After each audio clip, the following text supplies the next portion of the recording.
Bienvenue à tous, c'est Info Soir. Voici les titres de ce jeudi. Sa Majesté le roi Mohamed VI, accompagné de son Altesse royale le prince héritier Moulay Hassan et de son Altesse royale le prince Moulay Rachid et le souverain d'Espagne ont présidé hier au Palais des Hôtes à Rabat la cérémonie de signature de 11 accords de coopération bilatérale dans plusieurs domaines. Rabat et Madrid, des partenaires stratégiques qui explorent de nouveaux horizons. Un forum économique a été organisé par la CGEM et l'organisation patronale espagnole. Une rencontre pour promouvoir davantage les échanges entre les deux économies. Elle est considérée comme un levier d'inclusion et de justice sociale pour le développement équitable. La reine Doña Leticia d'Espagne et son Altesse royale, la princesse Laila Meriem, présidente de l'Observatoire national des droits de l'enfant, ont visité l'école de la Seconde Chance à Salé. L'Espagne est l'invité d'honneur du Salon du Livre cette année. Dans sa chronique culturelle, Samia Harissi nous parlera de cette très belle exposition d'art espagnol contemporain organisée en marge du ciel. Un véritable voyage dans le temps à travers une partie des 1700 œuvres de la Fondation Enaire. Madame, Monsieur, bonsoir. Un partenariat stratégique conclu entre le Maroc et l'Espagne. Il traduit la volonté de rehausser le niveau de concertation et de coopération. Sa Majesté le roi Mohamed VI, accompagné de son Altesse royale le prince héritier Moulay Hassan et de son Altesse royale le prince Moulay Rachid et le souverain d'Espagne, ont présidé hier au Palais des Hôtes à Rabat la cérémonie de signature de 11 accords de coopération bilatérale dans plusieurs domaines, notamment l'énergie, le transport aérien et portuaire et les finances. Les détails dans ce reportage de Khalid Nejdi, Abdelalim Kawi, le récit et de Mehdi Soufiane. 11 accords signés pour renforcer le partenariat stratégique entre Rabat et Madrid. Un partenariat multidimensionnel qui se déploie dans plusieurs secteurs. Ainsi, 2 accords ont été signés dans le domaine de l'énergie. Le premier accord est un mémorandum d'entente pour un partenariat dans le domaine de l'énergie. Le deuxième accord est tout aussi important pour l'Espagne et le Maroc. C'est un mémorandum d'entente relatif au développement d'une troisième interconnexion électrique Maroc-Espagne.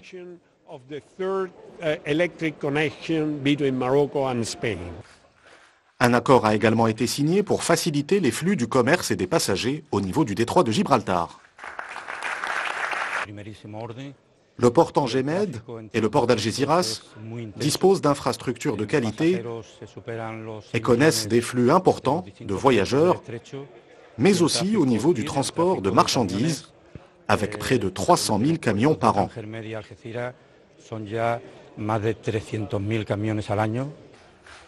Un accord a aussi été signé entre l'autorité marocaine du marché des capitaux et la commission espagnole du marché des valeurs. Chacun des régulateurs a un savoir-faire qu'il va transmettre à l'autre régulateur. Nous sommes au Maroc assez avancés en termes de marché de capitaux verts, de développement du financement des projets verts. En Espagne, ils ont beaucoup avancé sur le financement des PME. Nous voulons développer l'échange d'expertise ainsi que les possibilités de formation et d'assistance technique.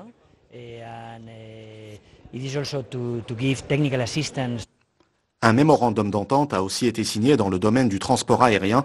Les conventions signées à Rabat contribuent ainsi au développement des échanges et des liens économiques et commerciaux entre le Maroc et l'Espagne.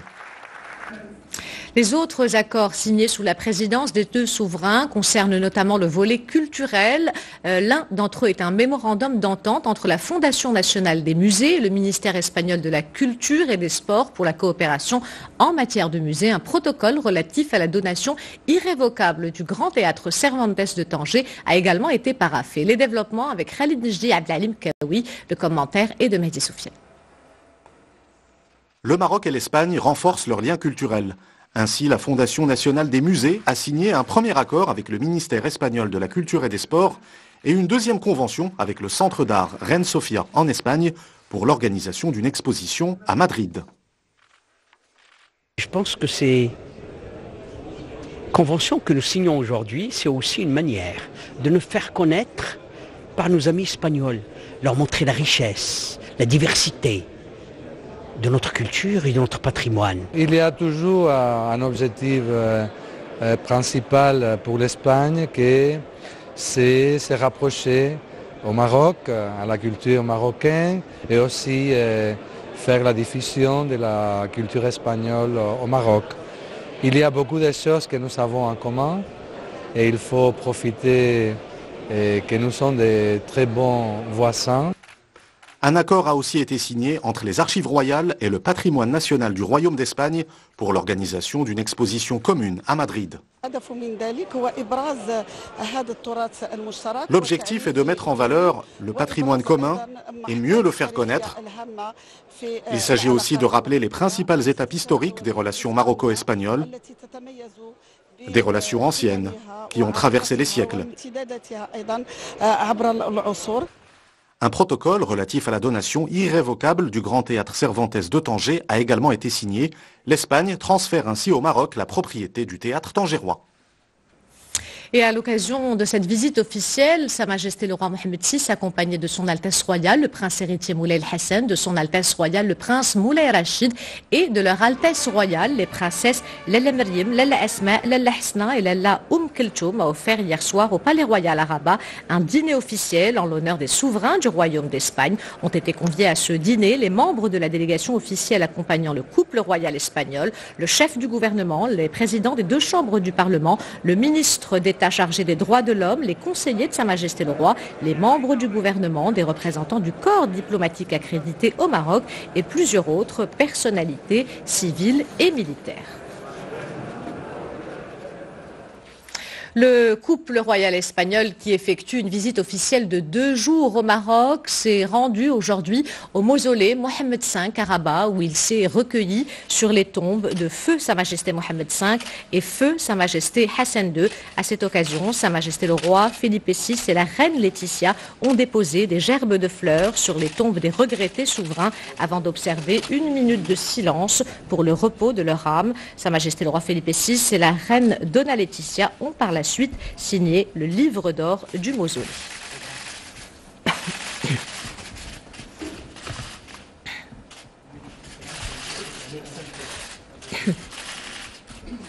Le souverain espagnol qui a également reçu à Rabat le chef du gouvernement, Saïd El Athmani, avec qui il a abordé la coopération maroco-espagnole. Le roi Philippe VI s'est aussi entretenu avec le président de la Chambre des conseillers, Hakim Ben Chemmeche, et le président de la Chambre des représentants, Habib El Malki. Les échanges ont porté sur les relations entre les institutions législatives des deux pays. Reportage Hind Ben Abdoubi. Redonner une forte impulsion à la coopération maroco-espagnole, c'est l'objectif de la visite au Maroc de Sa Majesté le roi Don Felipe VI, souverain d'Espagne, qui a reçu aujourd'hui le chef du gouvernement Saad El Athmani. Des échanges qui ont porté sur l'avenir de la relation entre Rabat et Madrid.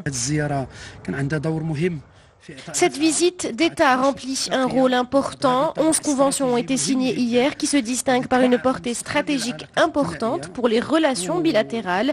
L'Espagne est le premier partenaire économique du Maroc et nous souhaitons voir plus d'investissements espagnols au Maroc et voir développer ces relations, notamment dans les domaines de la recherche scientifique et de la culture.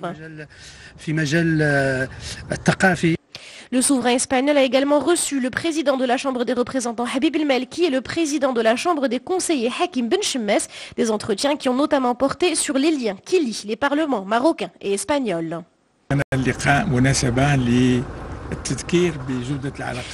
Cet entretien a été l'occasion de rappeler la qualité des relations entre les deux parlements. Tous les 2 ans, un forum parlementaire nous réunit et nous permet de revenir sur de nombreuses questions d'intérêt commun aux deux pays.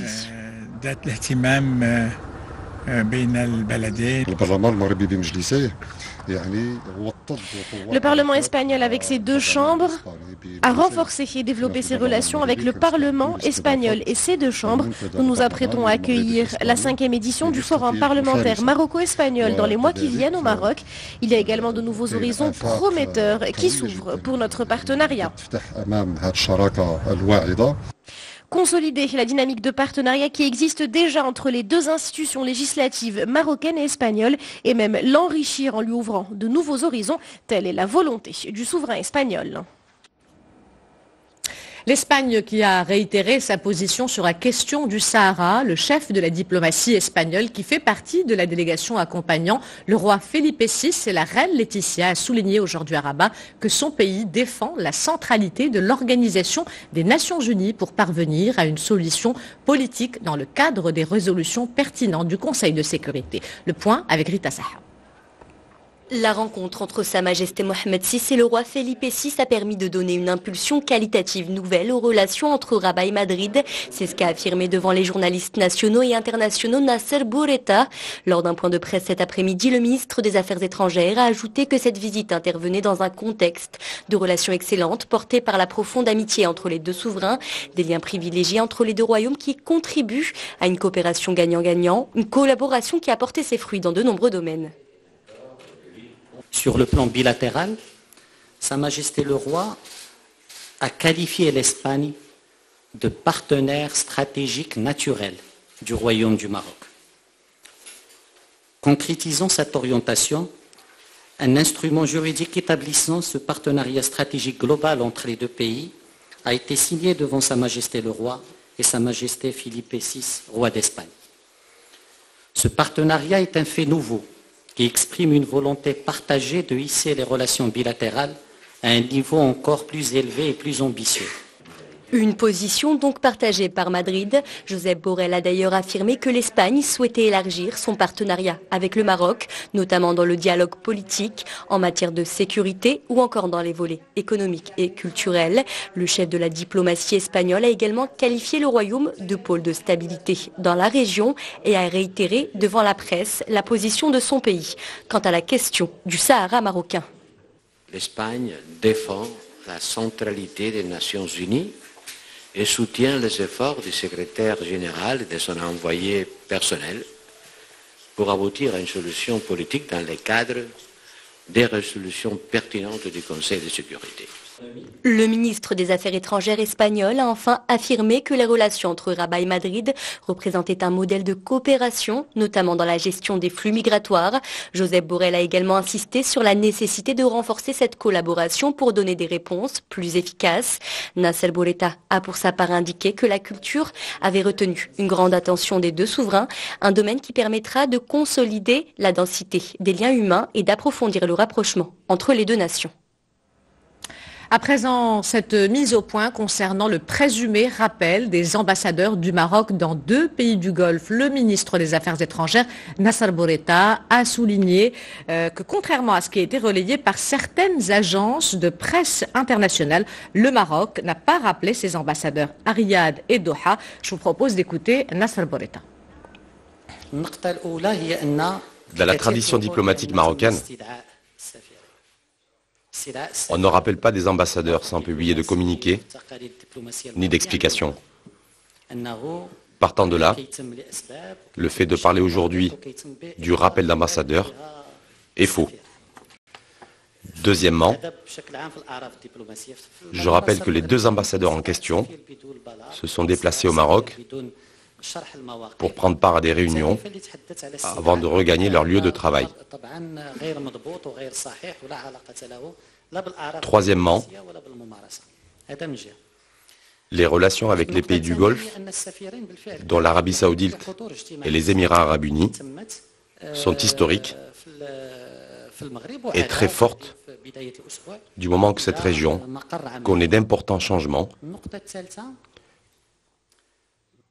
soit internes dans certains pays ou entre les États. Ceci a certainement un impact sur les relations entre ces pays ou avec d'autres nations, dont le Maroc. D'où la nécessité de se concerter au niveau national pour comprendre ce qui se passe et en tenir compte dans le cadre de nos futures relations avec ces pays. Revenons à présent sur la visite du couple royal espagnol. Cette visite est la deuxième après celle de 2014. Elle traduit la volonté de rehausser le niveau de concertation et de coopération entre Rabat et Madrid, des partenaires stratégiques qui explorent de nouveaux horizons. Un forum économique a été organisé aujourd'hui par la CGEM et l'organisation patronale espagnole, une rencontre pour promouvoir davantage les échanges entre les deux économies. Reportage Amina Ben Khalq et Abdelhaim Kawi. Le roi Felipe VI entouré des grands symboles du patronat marocain et espagnol pour la traditionnelle photo de famille. Un cliché qui immortalise la rencontre économique Maroc-Espagne dont les travaux se sont clôturés par un discours poignant du roi d'Espagne qui a parlé de la position du Maroc en tant que partenaire stratégique. En tant que référence en matière de stabilité politique et institutionnelle dans la région, le Maroc a pu attirer d'importants investissements qui ont eu un impact sur l'ensemble de son économie. Ainsi, l'automobile est devenue aujourd'hui le premier secteur d'exportation du royaume, avec plus de 400 000 véhicules produits par an et plus de 6 000 millions d'euros d'exportation. Dans son discours, le roi Felipe VI s'est également félicité de la récente adoption de l'accord de pêche entre le Maroc et l'Union européenne. Il a également évoqué des échanges commerciaux entre Rabat et Madrid en progression constante. Il s'agit aujourd'hui de les accélérer.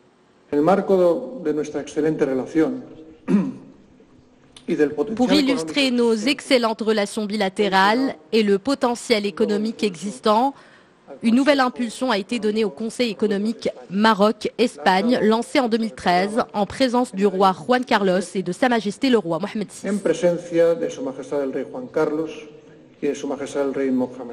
Aujourd'hui, le Maroc est le pays africain où les entreprises espagnoles investissent le plus, ont également tenu à rappeler les présidents du patronat des deux pays. Nous sommes unis et nos deux pays sont engagés dans la même direction car cette coopération entre le Maroc et l'Espagne est fondamentale.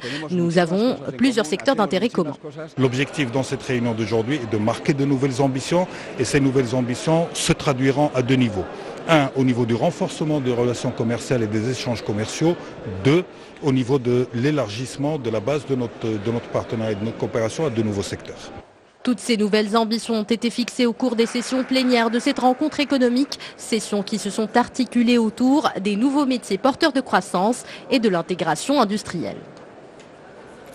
Et la dynamique économique bilatérale a connu une forte progression au cours des dernières années. Les échanges commerciaux entre Rabat et Madrid ont dépassé les 12 milliards d'euros. Quelques 1000 entreprises espagnoles sont implantées au Maroc, alors que l'Espagne est le premier partenaire commercial du Maroc depuis 6 ans. Les développements dans ce reportage de Rachid Hallaoui et Mohamed Najib. Doper les flux financiers entre le Maroc et l'Espagne. Le Conseil économique maroco-espagnol souhaite accélérer la cadence des échanges commerciaux entre les deux pays, avec l'ambition commune de décrocher de nouveaux marchés à l'international. Cette impulsion doit être caractérisée par une colocalisation des entreprises, par aussi l'ambition et le souhait que des entreprises marocaines puissent aller chercher des partenaires pour aller vers des marchés nouveaux, notamment les marchés sud-américains. De la même manière, nous avons reçu beaucoup de signaux très forts de partenaires espagnols qui souhaitent s'associer avec les entreprises marocaines pour aller vers les marchés subsahariens. Les PME seront associées aux grandes entreprises des deux pays pour constituer les locomotives du nouveau partenariat économique entre Rabat et Madrid, une coopération qui devrait s'étendre sur plusieurs secteurs d'activité, notamment l'industrie et le textile. Je voudrais souligner le tourisme, la pêche, l'agriculture, le secteur du textile, surtout les énergies renouvelables. Ce sont des secteurs qui sont très intéressants pour les entreprises espagnoles. Mais pas seulement ça, nous sommes intéressés, les Espagnols nous sommes intéressés dans tous les secteurs. Le volume global des échanges commerciaux entre le Royaume et l'Espagne s'élève à 100 milliards de dirhams, une balance commerciale quasi à l'équilibre. Le Maroc exporte 50 milliards de dirhams vers la péninsule ibérique et importe 60 milliards de dirhams de chez son voisin. L'accès à de nouveaux marchés mondiaux ne pourra que doper l'investissement croisé entre les deux pays et ainsi créer des emplois pour les deux populations des deux rives de la Méditerranée.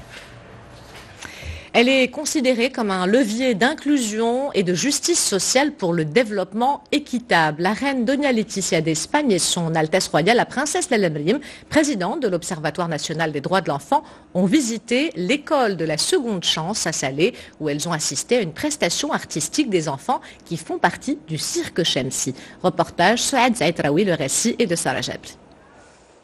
C'est à l'École nationale de cirque Chemsi, qui célèbre cette année ses 20 ans d'existence, que se sont rendus aujourd'hui la reine Laetitia d'Espagne et son Altesse royale, la princesse Lalla Meriem. Un établissement qui a donné à des enfants et à des jeunes ayant abandonné l'école précocement une nouvelle chance de s'offrir un avenir meilleur. Cette visite intervient alors que l'initiative Vivre sans enfants en situation de rue sera bientôt lancée. Une initiative qui érige le modèle d'école de deuxième chance comme solution de réinsertion et de protection des enfants en situation précaire. À travers le cirque, l'établissement a aussi pour vocation d'apprendre aux jeunes les aptitudes éducatives et socialisantes nécessaires à leur équilibre de vie. Une fois leur diplôme en poche, les apprentis funambules, trapézistes et danseurs pourront être sollicités par des compagnies de théâtre ou recrutés dans des compagnies de cirque étrangères. J'ai intégré l'école de cirque il y a 2 ans. Cela a complètement bouleversé ma vie. J'ai appris énormément de choses grâce à cet établissement qui sauve les enfants et leur assure un avenir.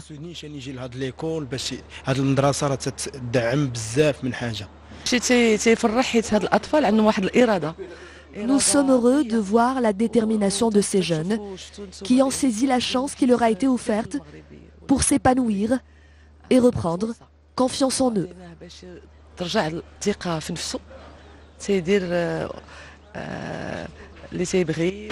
À l'issue de cette visite, la reine Laetitia d'Espagne et son Altesse royale, la princesse Lalla Meriem, ont assisté à une prestation artistique des enfants au niveau du cirque Chemsi, un spectacle dynamique à l'image de cette jeunesse active et créative. À présent, ce bel hommage, le roi Felipe VI et la reine Laetitia ont reçu à Rabat plusieurs écrivains marocains ainsi que des spécialistes en études hispaniques. Cette rencontre est une reconnaissance de la valeur de la langue comme outil primordial pour favoriser la connaissance et la fraternité entre les peuples et reflète l'importance des liens solides qui unissent le Maroc et l'Espagne. Les écrivains et les spécialistes en études hispaniques reçus par le couple royal espagnol ont publié des travaux littéraires où se sont distingués grâce à leurs recherches sur la langue et la littérature espagnole. Un hommage également à cet homme qui a marqué le paysage audiovisuel marocain. Abdelrahman Achour s'est éteint aujourd'hui à l'âge de 67 ans. Homme de médias, ce natif de Jrada a passé 17 ans à la tête de la radio nationale. Il a également été directeur de la communication au ministère de l'Intérieur. Nous sommes à Dieu et à lui. Nous retournons. C'est l'heure à présent de décrypter l'actualité culturelle avec, comme tous les jeudis, la chronique de Samia Halissi. Samia, bonsoir. Alors, en marge du ciel, dont l'Espagne est l'invité d'honneur, il y a une très belle exposition d'art espagnol contemporain dont vous avez choisi de nous parler ce soir. Exactement, c'est réellement un événement pour les amateurs d'art avec un grand A, puisque les peintres espagnols contemporains du XXe siècle et XXIe siècle ont marqué la peinture du monde entier. Une période qui nous a donné Miro, Picasso et Dali pour ne citer que, puisque leurs noms résonnent comme des symboles de la naissance de la modernité artistique, d'une révolution dans l'art et depuis l'intimité, desde la intimidad, dans la langue de Cervantes, c'est le titre de cette exposition. Il y a en dehors de Miro bien d'autres peintres espagnols majeurs comme Gordillo et Tapies. C'est une petite partie des 1700 œuvres de la Fondation Enaire qui prête donc ces tableaux le temps de cette exposition. Il y a également une variété impressionnante de techniques. Bref, c'est un voyage à travers l'art espagnol contemporain, Ihsen. Et allez-y, là je pèse mes mots, c'est vraiment, ça vaut complètement le détour. Et un avant-goût dans ce reportage de Brahim Hebboub sur un récit de Rita Saha. Depuis l'intimité, un titre évocateur pour un plongeon sensoriel dans l'œuvre des plus grands peintres espagnols. Un voyage à travers un bel éventail de l'art contemporain ibérique du XXe et XXIe siècle. De Miro à Tapies en passant par Gordillo, entre gravure, gouache, acrylique et technique mixte. Un petit pan de l'immense collection de la Fondation Enaire. Une fenêtre ouverte sur l'univers d'une peinture espagnole aux accents universels de fraternité. L'art sert à communiquer nos sentiments et notre vision du monde. Nous reconnaissons que le Maroc fait partie de notre histoire et que l'Espagne fait partie de l'histoire du Maroc. Le meilleur témoignage, c'est que l'art et la culture nous apprennent à regarder et surtout à nous regarder nous-mêmes. Véritable événement, en marge du ciel, cette exposition est une occasion unique de découvrir des œuvres de musée, comme ce tableau très rare de l'œuvre surréaliste de Miro. Il y a le peintre Miro, Tapies et bien d'autres. Donc nous avons la chance de connaître l'art espagnol du XXe et du XXIe siècle.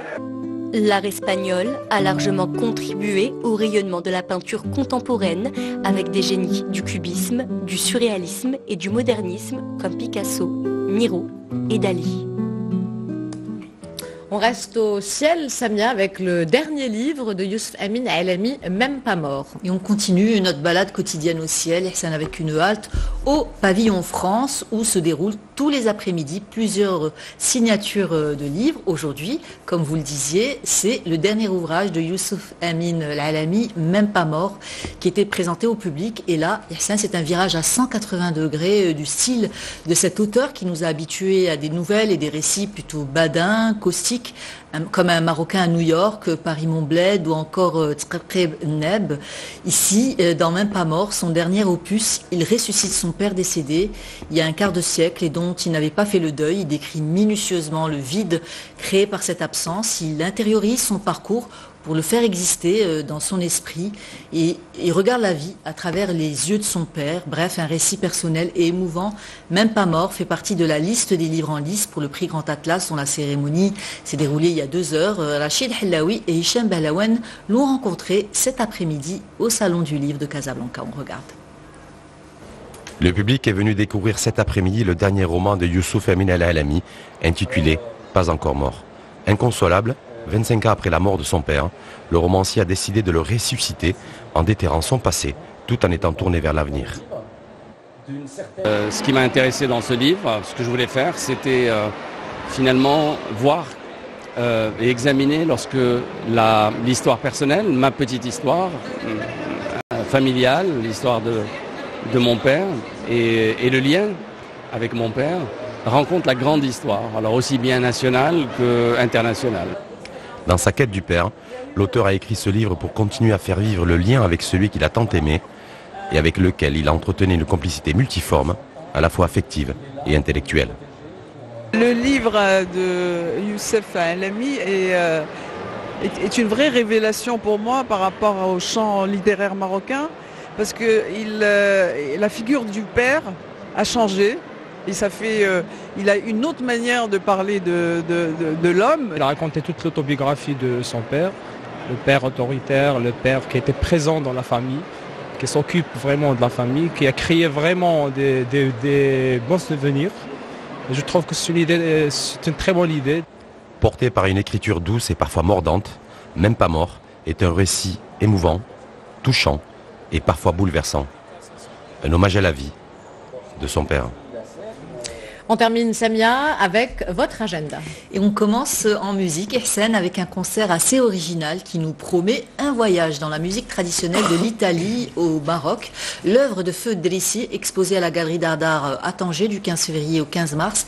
Mrim Ouakrim expose ses derniers travaux intitulés Elle Mai le 16 février à l'usine à Casablanca. Et la Marrakech Art Fair, c'est du 23 au 24 février dans la Ville Ocre. Et enfin, l'Orchestre Symphonique Royal revisite ses légendaires concerts de jazz avec la chanteuse russe Marina Vinogradova du 23 au 28 février à Oujda, Fès et Jadida, Casablanca et Rabat. Ihsan. Merci Samia, on vous retrouve la semaine prochaine pour une nouvelle chronique culturelle.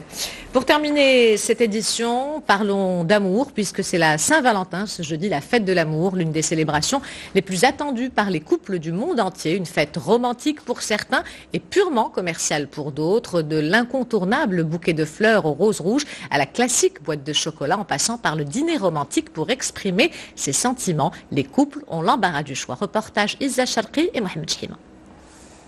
C'est la vedette de la Saint-Valentin.